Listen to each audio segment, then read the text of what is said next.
ভিতরে তো জিনিসপত্রে ভরা। 3 ঘন্টার লম্বা জার্নি শেষে আমরা আমাদের গন্তব্যে পৌঁছে গেছি।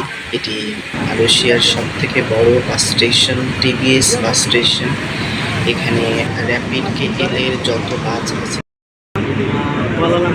টিভিএস বাস টার্মিনালে উপরে উঠবো। দেখতে থাকেন আপনারা, আমাদের সঙ্গে থাকুন, এনজয় করুন পুরো ভিডিওটা। দীর্ঘ 3 ঘন্টা জার্নি শেষে আমরা কেএলএ এসে পৌঁছালাম। এটি TVS bus terminal station.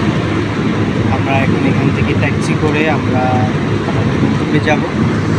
Taxi না, মেট্রো, মেট্রোতে যাব। ওকে, মেট্রোতে যাব। গাড়ি।